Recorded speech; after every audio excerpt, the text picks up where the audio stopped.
نو نبی صلی اللہ علیہ وسلم پا دی خپل حدیث مبارک کی د یو ډیر لوی عقیدی انتخاب ابن عباس صاحب تکي ورته فرمایي چې کله ته د الله په دین باندې عمل کې پتا به ډیر زیات حالات راځي نو ورته فرمایل اذا استعنت فاستعن بالله کله چې ته امداد غواړې دا امداد به چانه غواړي چانه بغواړي دا اصل خبر ده اذا استعنت فاستعن بالله کله چې ته امداد غواړې امداد د یو الله نه غواړه او دا ګوره عقیده ده او دا بنیادی شی دی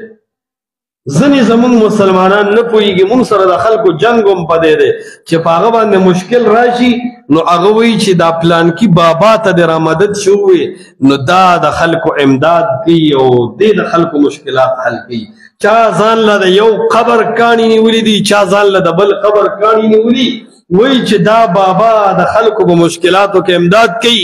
نه محمد رسول الله صلی الله علیه وسلم ابن عباس صاحب ته عقیده خولې ده ورته فرمایلي دي اذا استعنت اے ابن عباس کله چې ته امداد غواړې نو فاستعن بالله د امداد په ټیم کې تمامه دنیا پرېږده او امداد صرف د چا نه غواړه الله نه غواړه او مانځه کې مونږ دا وایو ایاک نعبدو الا مونږ خاص تا عبادت کو او په عبادتونو کې د ټولو نه لوی عبادت د امداد غوښتل نو و ایاک نستعین اے رب العالمین مونږ به امداد هم صرف او صرف ستا نه غواړو لکه دا د مسلمان دپاره بنیادي عقیده ده چې دی به د غیر الله نه امداد نه غواړي که تا باندې مصیبت راغی او ته قبر پسې ورغلی په تا مصیبت راغی او ته کوډمار او تعویذګر او